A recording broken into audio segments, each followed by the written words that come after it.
Abra sua Bíblia no Evangelho de João, capítulo 4, verso 23.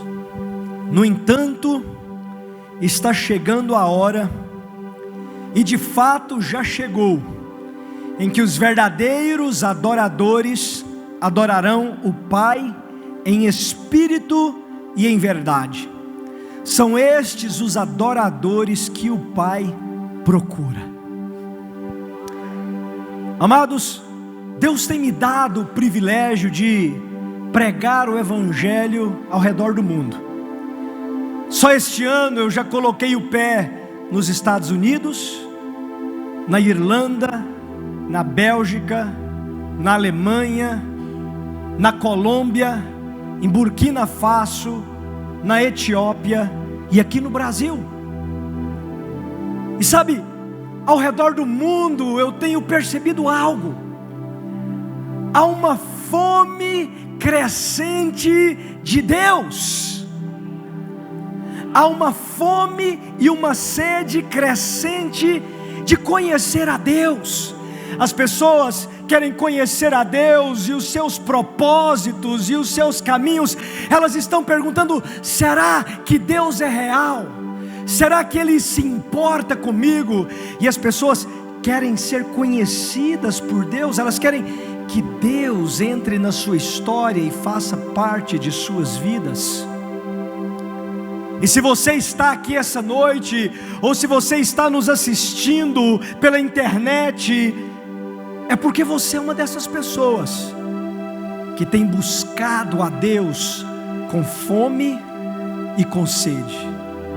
Você está aqui porque você quer mais de Deus. Sabe, hoje eu tenho uma notícia para você que tem fome de Deus. Eu tenho uma notícia para você nessa jornada de busca a Deus. Muito antes de você buscar a Deus, Ele já estava te buscando. Muito antes de você conhecer a Deus, Ele já te conhecia e Ele desejava ser conhecido por você. E ainda hoje Ele continua te buscando, Ele continua querendo que você esteja cada vez mais o conhecendo. Deus está te buscando. Lá em 2 Crônicas 16:9 está escrito: pois os olhos do Senhor estão atentos sobre toda a terra, para fortalecer aqueles que lhe dedicam totalmente o coração. Os olhos do Senhor estão sobre esse lugar, para fortalecer a sua vida, na sua busca por Ele.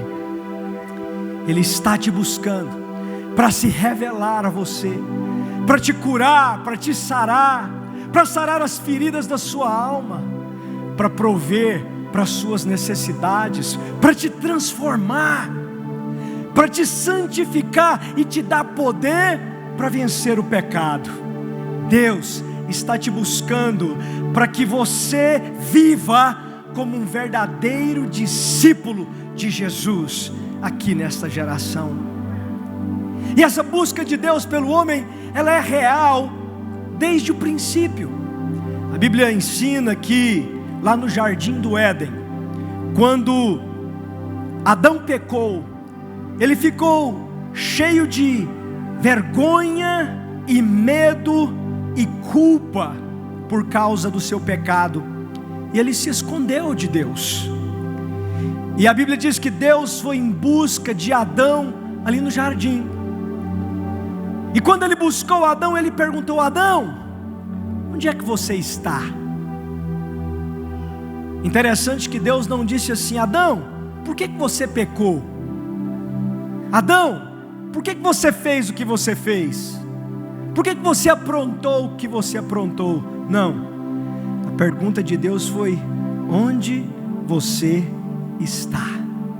Deus falava do lugar de encontro. Tem pessoas que, quem sabe, estão aqui lutando contra o pecado hoje. Você sabe que o pecado te aprisiona, você sabe que o pecado te faz mal, mas você não tem conseguido se libertar dos seus grilhões e você vive atormentado pela culpa de suas más escolhas. Hoje, Deus está te buscando e Ele está te perguntando: onde você está? Onde você está?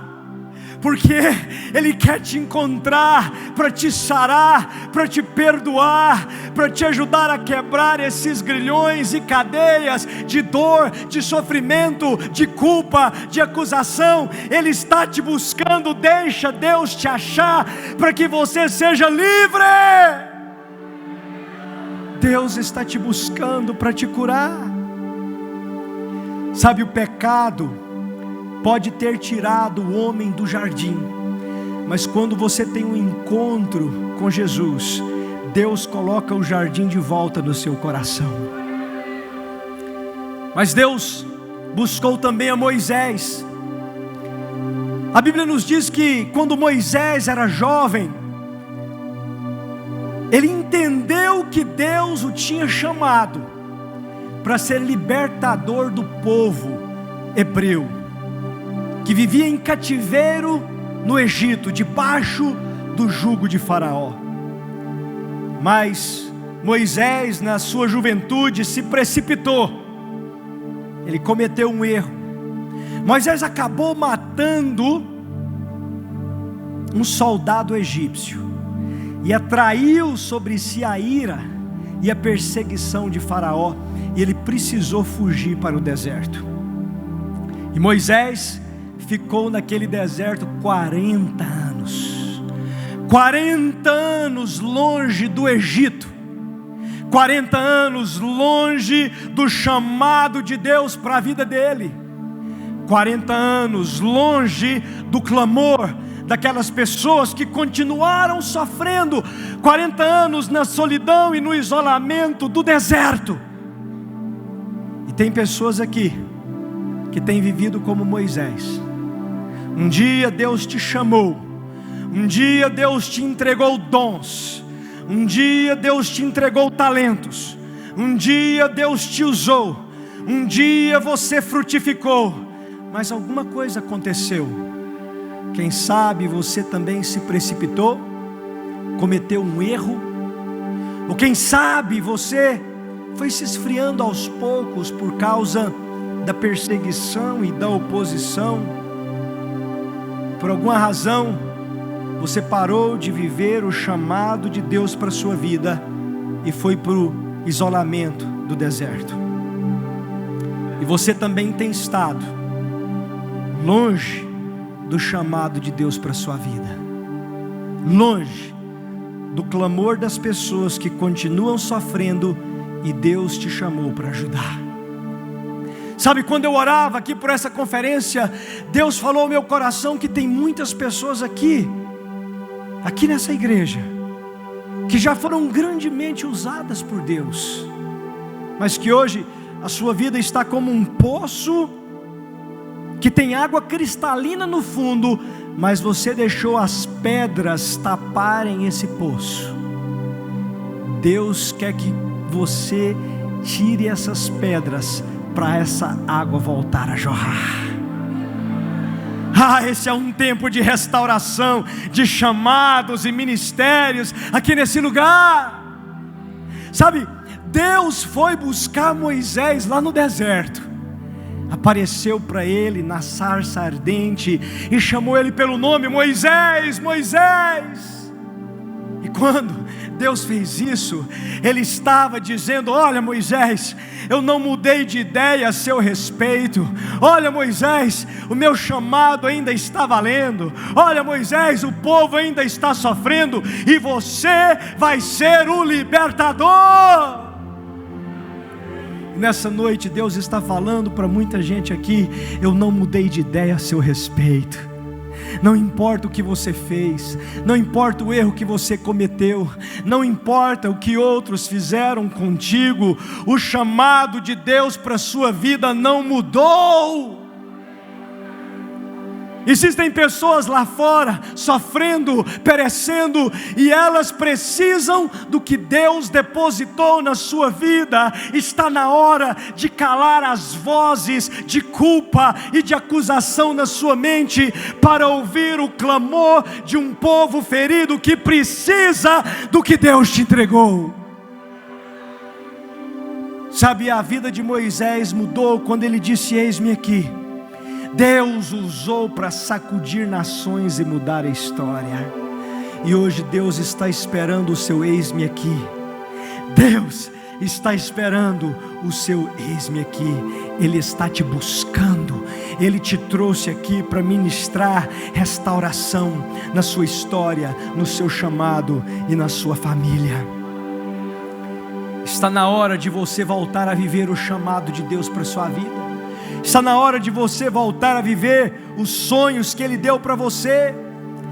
Meus irmãos, mas Deus também foi buscar Gideão para libertar o seu povo. Gideão foi um homem que foi usado por Deus com 300 valentes para derrotar o povo midianita.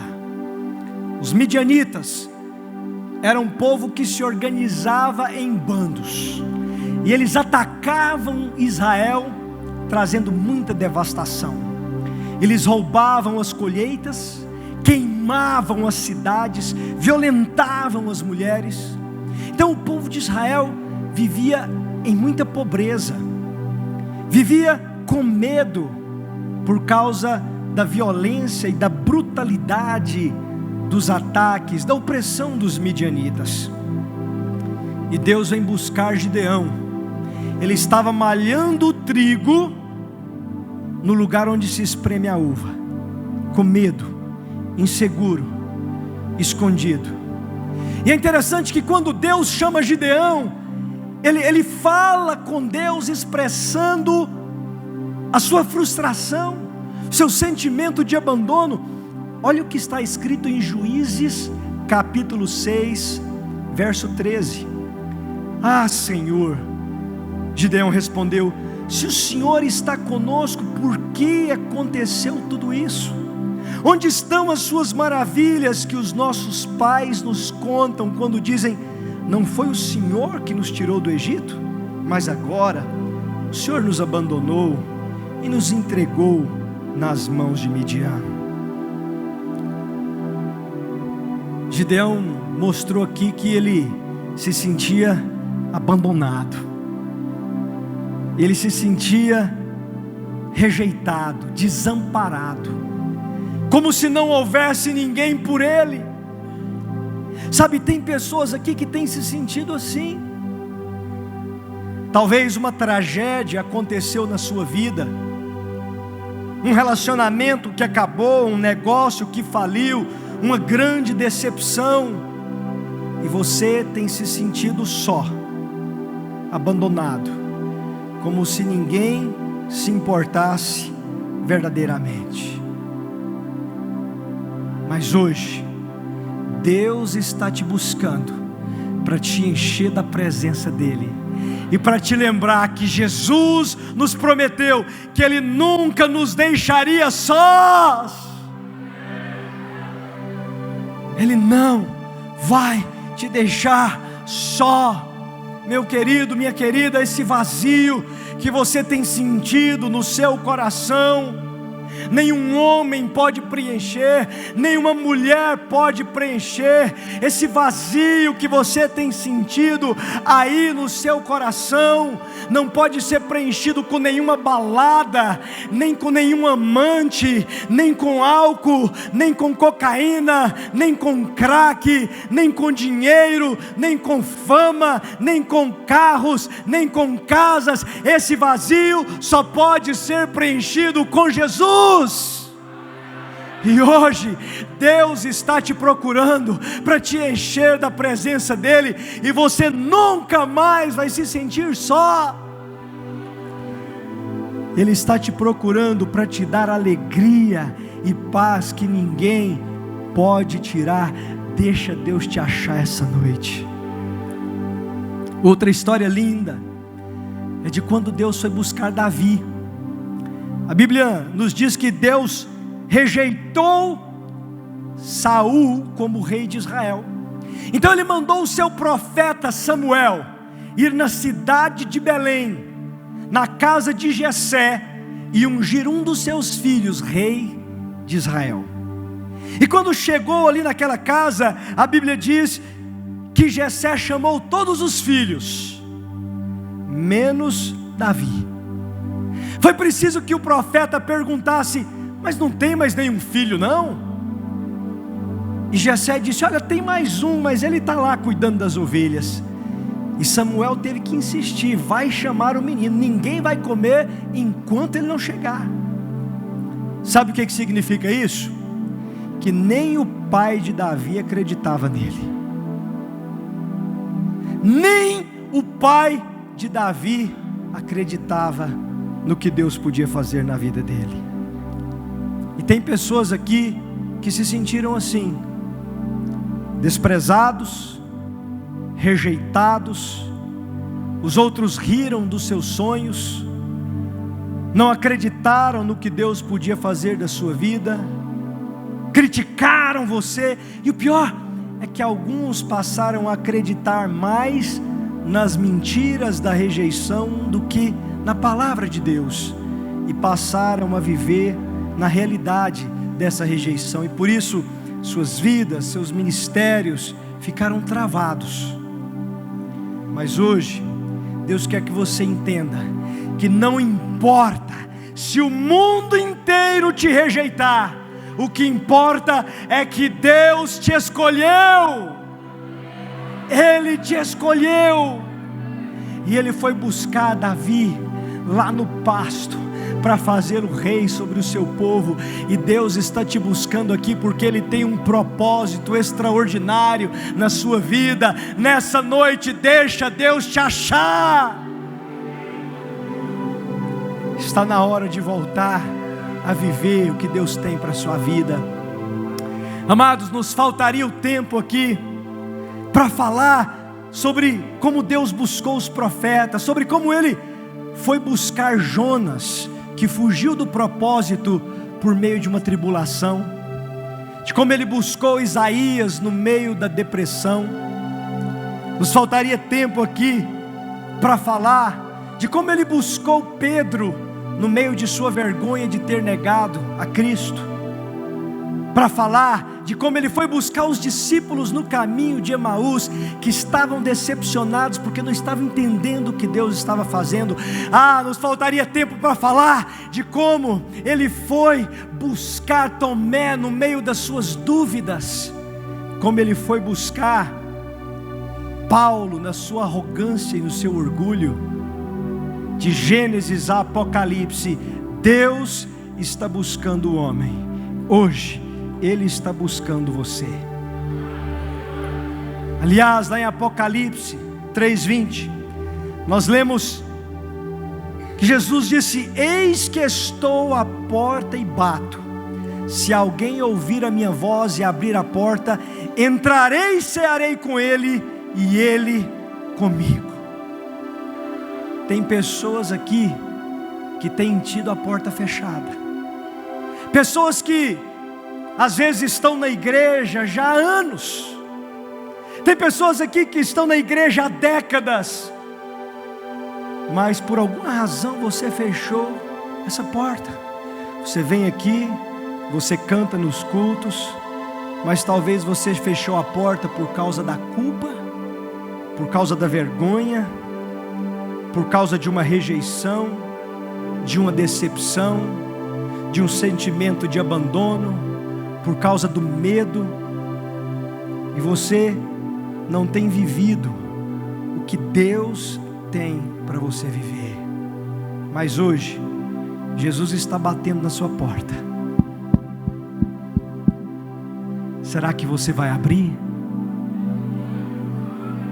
Mas como eu faço para abrir essa porta? O que eu preciso fazer? Meu querido, minha querida, em primeiro lugar, você precisa aprender a deixar o passado no passado.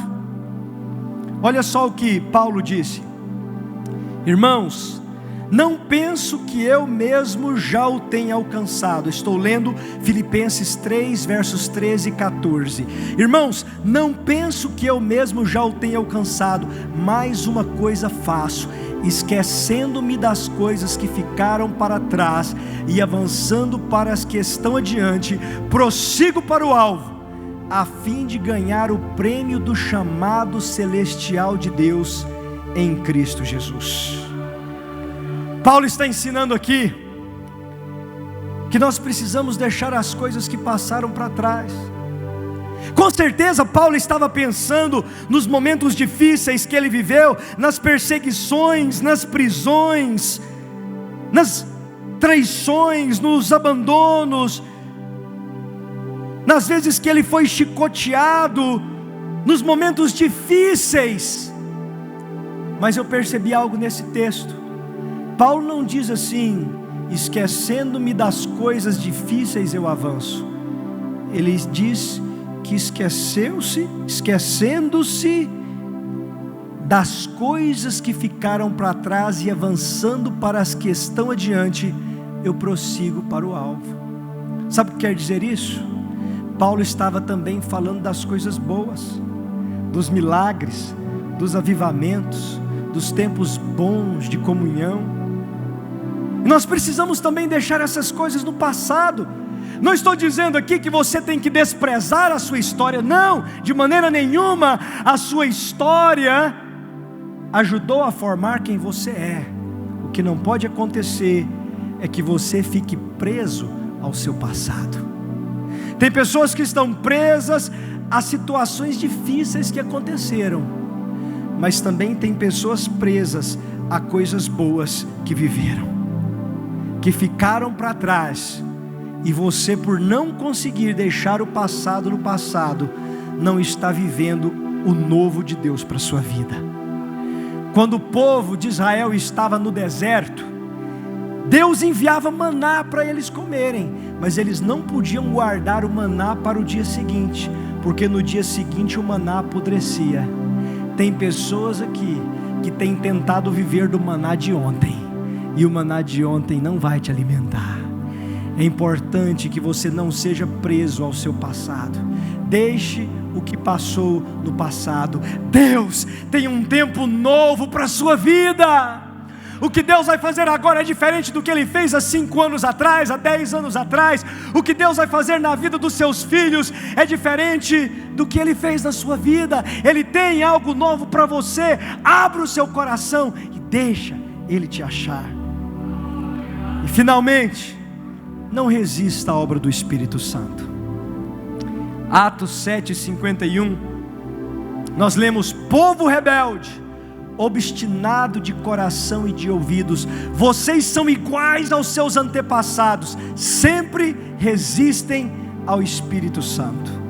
Essas palavras aqui são de Estevão, quando ele estava diante dos líderes religiosos de Israel.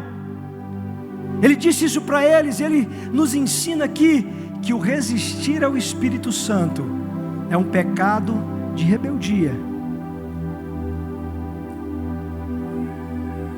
É um pecado de rebeldia contra o processo do que Deus está fazendo na sua vida.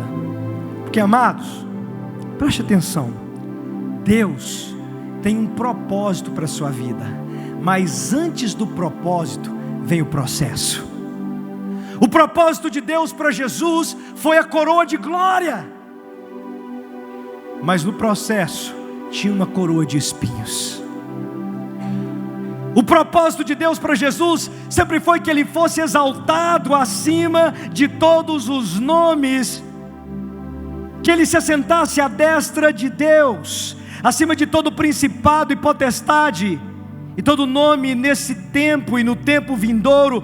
O propósito de Deus para Jesus sempre foi que Ele um dia viesse a julgar vivos e mortos, e que diante dele todo joelho se dobrasse, toda língua confessasse que Jesus é Senhor. Mas no processo havia uma cruz, e muitas vezes nós queremos o propósito, a visão, o sonho, a bênção, mas nós resistimos o processo. Nós não queremos passar por situações difíceis em que Deus quer nos transformar. Sabe, quando Davi lutou com o gigante, o que ele levou daquela batalha? Ele levou a espada, porque haveriam muitas outras batalhas a serem enfrentadas. Sabe, às vezes a gente pensa que o difícil na vida cristã vai ser ir para algum lugar distante, fazer missões ou abrir mão de algum conforto. Mas muitas vezes o mais difícil é perdoar a pessoa que está sentada aí do seu lado. O mais difícil é abrir mão do seu orgulho e reconhecer que você errou. O mais difícil é abrir mão da ganância, do egoísmo. Muitas vezes o mais difícil é obedecer aquilo que Deus mandou você fazer. Mas essa noite, Deus está batendo na sua porta, e Ele está te buscando para restaurar todas as promessas e o chamado que Ele te entregou. Você vai abrir a porta? Vamos nos colocar de pé.